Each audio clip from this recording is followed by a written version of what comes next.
Eastbourne Borough have started building for an exciting future as their 50th anniversary season comes to a close. Although work has started on the new pitch already, there is still one last game before the curtain comes down on this anniversary year, and Tommy Widdrington will lead the team out at the AMEX Stadium for the Sussex Senior Cup final on Friday night against Worthing. We called up with Tommy as the team trained for the final. So, Tom, the end of the season. It's been a bit of an unpredictable season. The team did well, scoring goals up front, but unfortunately they gave away some crucial points with some inconsistent defending, particularly towards the end of matches. What lessons are you taking away from this campaign? Well, as you mentioned there, we improved dramatically in the goal scoring stakes this season, I felt, and yet whilst I didn't feel we were as solid defensively as a group, we actually were in the top 6 or 7 for goals scored against us in the league. So when you look at it like that, I think it was a key factor you mentioned was we gave up so many late goals, whether that's lack of concentration, fitness, whatever you want to call, it's basically seeing the game out. And I think all managers will sit at the end of the season saying we could have won that game or we should have won that game.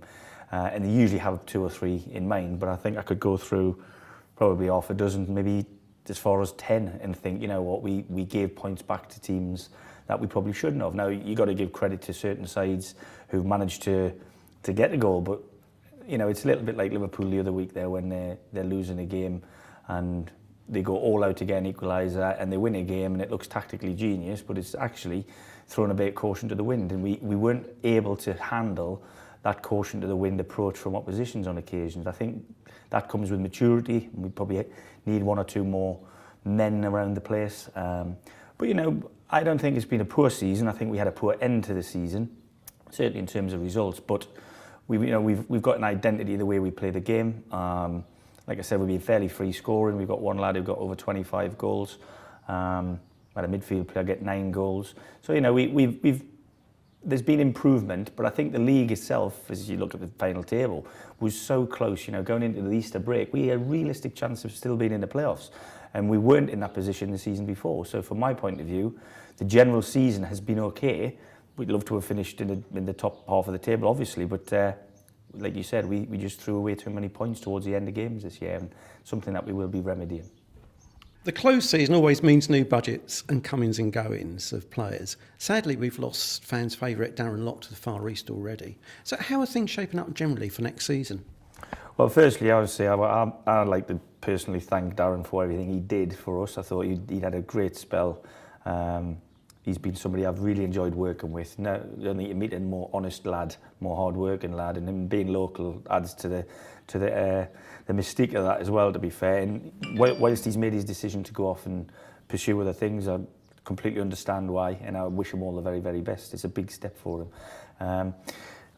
As regards to new signings and stuff, I'm still waiting definitively to have the budget signed off to us, which will happen in the next 24 hours. I've got a lot of irons in the fire regarding new players, but I can tell you that we've agreed deals already with Ian Simpemba, who's going to extend his deal, Jamie Taylor, Nathaniel Pinney, Elliot Romain, and we're delighted to have gotten 2 guys through the academy system after their 2 years with Chris, and we're going to be having Riley Tate and Josh Street join our ranks.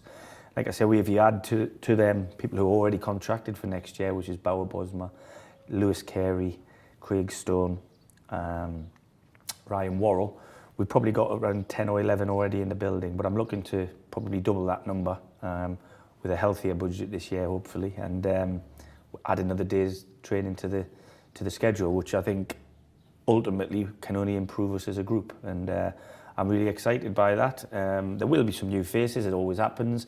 Some of the players who I may well offer deals to will want to pursue other things, and I could completely get that.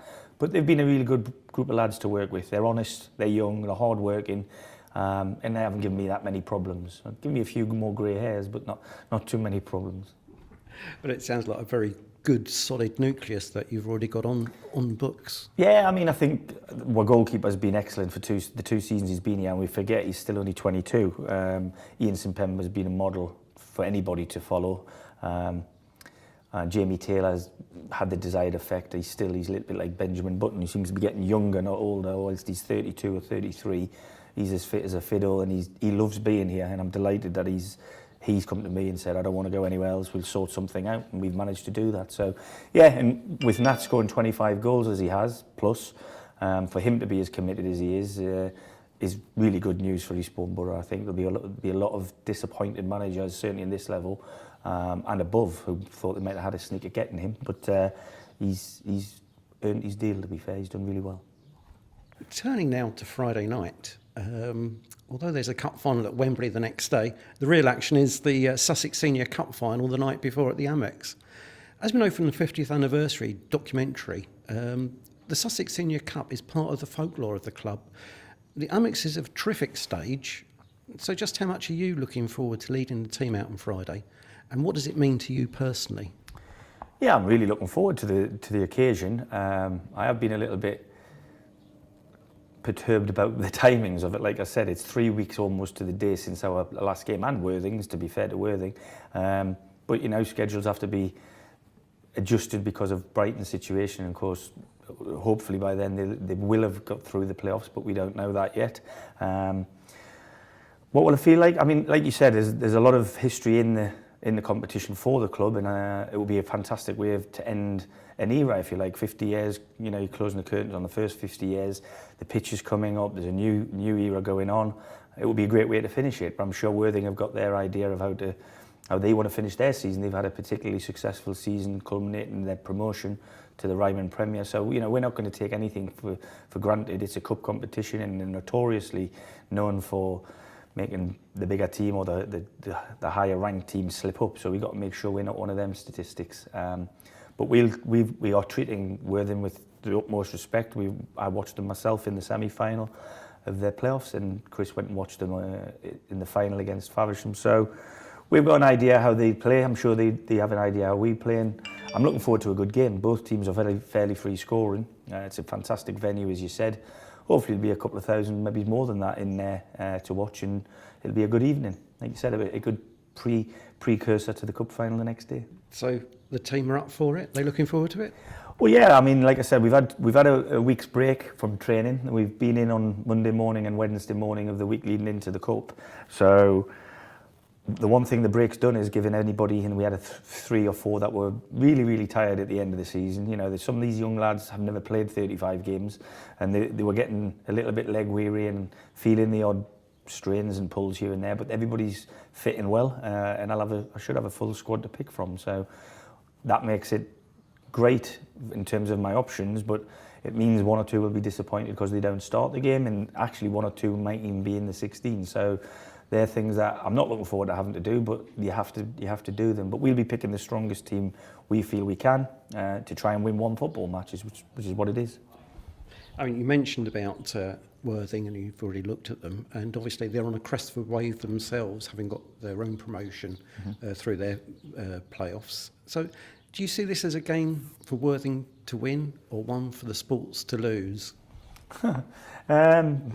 Clever question, but at the end of the day, it's a game, and we've come up against Burgess Hill and Three Bridges, Bognor Regis, all from lower levels than us, and managed. And in the FA Cup, we did it against Sudbury and against Hartley Whitney this year. And it's difficult because they're never easy games, because, with all due respect to the teams I've just mentioned, it is their cup final, and this literally is a cup final. So, you know, they've got a chance, and they've got as much chance as we have to win the game.